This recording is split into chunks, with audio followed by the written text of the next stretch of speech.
Estamos en comunicación con el señor Daniel Sapsay, que es abogado constitucionalista. Escribió los libros La Constitución de los Argentinos y Manual de Derecho Constitucional. Además, es personalidad destacada de las ciencias jurídicas de la Ciudad de Buenos Aires. ¿Qué tal, Daniel? Agustina Henrich lo saluda. ¿Qué tal, Agustina? ¿Cómo está? Muy bien, ¿usted? Bien, gracias. Me alegro mucho. ¿Qué tal, doctor Sapsay? Un gusto saludarlo, Baltasar Schubert. Gracias por estar. Igualmente, ¿cómo está usted? Muy bien. Bueno, doctor Sapsay, viene creciendo la polémica por lo que en algunos sectores llaman los presos políticos y parece que hay una presión de presos K por ser indultados.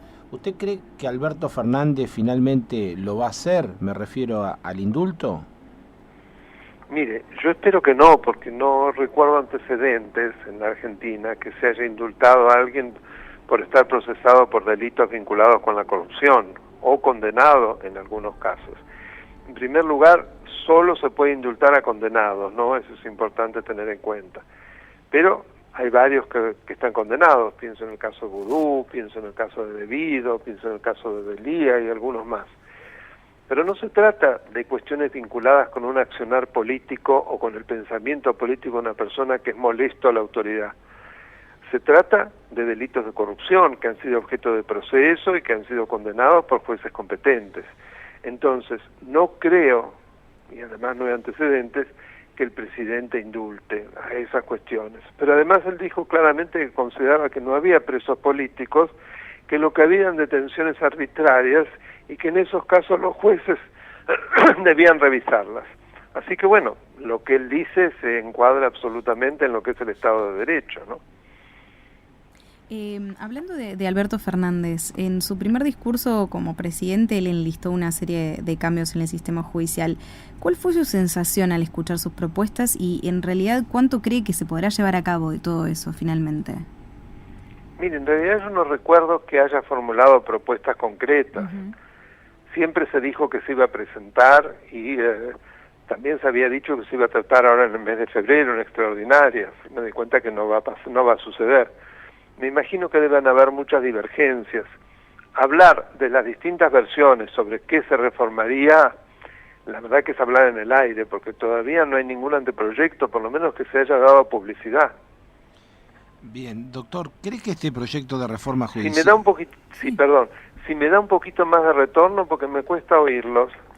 Doctor, ¿me escucha? Ahora sí. Bueno, ¿cree que este proyecto de reforma judicial con foco en la justicia federal va a mejorar el sistema de justicia o tiene como objetivo presionar cada vez más a los jueces díscolos? Mire, la verdad que el proyecto yo no lo he leído, sinceramente. Han habido versiones, por eso le digo, pero no se ha presentado todavía un proyecto o anteproyecto ya elaborado, redactado. Recién fuera de aire hablábamos un poco sobre el fallecimiento del juez Bonadío y nos preguntábamos un poco si era un momento bisagra, un parteaguas en Comodoro Pi en el futuro de las causas de corrupción. ¿Es tan así? ¿Era tan así? O sea, ¿era mucho el peso que tenía Bonadío o es más lo que los medios formulan alrededor de su figura? ¿Le parece que va a haber algún cambio al respecto? Mire, los juicios que instruyó el doctor Bonadío los elevó todos a juicio oral, los más importantes. Nos referimos a Cuadernos, a Vialidad, a Otesur, etcétera. Ya él no tenía ningún tipo de competencia sobre esos juicios. Esos están en manos de tribunales federales y veremos qué es lo que van a hacer. Pero ya le digo, eso creo que fue una confusión, pensar que porque moría Bonadío ya las causas que él llevaba iban a quedar en el pantano. No porque una pena que murió, pero si no hubiese muerto, de todos modos ya él no tenía ningún involucramiento más en las cuestiones porque a él le competía hacer la instrucción de los delitos y las terminó. Claro. Sí, entonces era un poco esto que yo le decía, ¿no? Que era más lo que se había armado en torno a su figura y lo que él representaba para esas causas que finalmente la injerencia que estaba teniendo en el último tiempo. Claro, lo que pasa es que sí hemos visto una tendencia hacia tratar de escarcelar y de ir más lento con las causas de los funcionarios que actualmente están en funciones y que por el contrario pareciera que empiezan a avanzar juicios contra funcionarios de la gestión anterior, lo cual evidentemente muestra un sentido, si usted quiere, mercurial de tiempismo, que los jueces federales en lo penal reaccionarían en función de quién gobierna, ¿no? Me pareciera, digo, porque es una primera tendencia, pero tendencia al fin. Bien, doctor, ¿qué opina de la ley de extinción de dominio? ¿Recuperaremos los argentinos los bienes y el dinero robado o esto es una utopía? Mire, yo fui un gran defensor de ese proyecto y siempre ando detrás. Finalmente el expresidente Macri había dictado un decreto, pero ese decreto nunca se aplicó.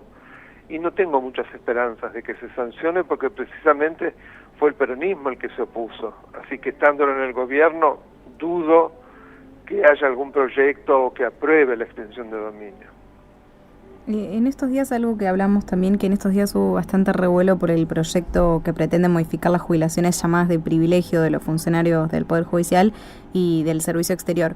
Vimos algo parecido cuando se pretendió que los jueces pagasen ganancias, como lo hacemos todos, ¿no?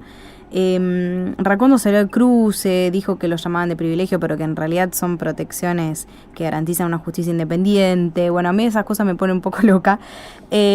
O sea, están contentos porque ganan más dinero, entonces son independientes porque ganan más dinero. ¿Cómo sería eso? No, el tema es lo siguiente. Una cosa son las jubilaciones de privilegio, cuyos beneficiarios no han hecho aportes.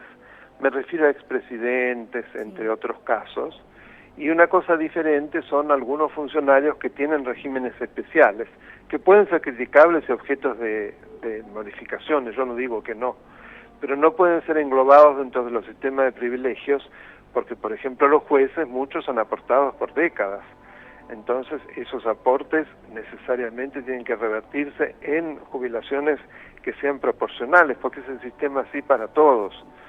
Ahora, después si vemos que en el cálculo hay evidentemente un favoritismo o una situación irrazonable, bueno, eso sí se puede tocar, pero no es que se las puede suprimir, creo que ese es el grave error.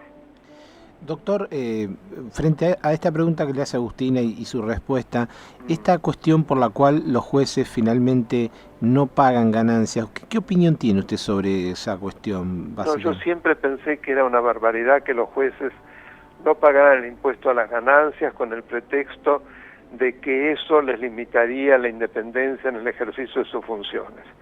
Porque es una carga pública que tienen que pagar todos los ciudadanos, no solamente los jueces, ni es un tributo especial que ha sido creado para los jueces.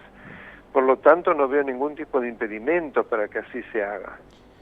Bien. Lo que pasa es que se toman de la intangibilidad de sus remuneraciones, intangibilidad en sentido absoluto sería que nada que reduzca las jubilaciones es aceptable porque podría servir como presión de parte del poder político para que ellos juzguen en un determinado sentido. Claro, doctor, y el Consejo de la Magistratura, que es un órgano muy importante, pero está muy politizado, ¿cómo se puede cambiar esto? Bueno, se cambia por ley, una ley con mayoría especial porque requiere del número absoluto de miembros de cada una de las cámaras, pero como toda ley es susceptible de ser modificada. Gracias, Daniel. Un placer hablar con usted como siempre. Igualmente, buenos días, adiós. Hasta luego. Hablamos con el señor Daniel Sapsay, que es abogado constitucionalista. Escribió los libros La Constitución de los Argentinos y el Manual de Derecho Constitucional. De todas las cosas que nos dejaba ahí pensando, me parece que el tema de los privilegios de los jueces en todos los sentidos, en el tema de las ganancias, en lo de las jubilaciones, es un tema que tenemos que pensar. Sobre todo esto de, si no es así, nos sentimos presionados, es lo que garantiza nuestra independencia. Era lo que le decía recién, o sea, no podemos estar teniendo esta conversación en donde alguien como Racondo diga que eso es lo que garantiza que ellos sean independientes. Claro, bueno, en definitiva, como dice Sapsay, es el pretexto que ellos siempre esgrimen para sentirse todopoderosos, si vos querés, y que no les quepa la ley como nos cabe a todos, pagar ganancias, en definitiva. No me parece que ese sea un criterio para la independencia, porque de hecho, muchos jueces, y como lo dice Sapsay, sobre todo en el fuero federal, aún no pagando ganancias, siempre estuvieron muy subordinados al poder político. De hecho, por algo hay un proyecto de reforma del sistema judicial. Por eso digo, ¿qué nos están queriendo contar? Bueno, indudablemente algo que sentimos que no es, que es irrelevante.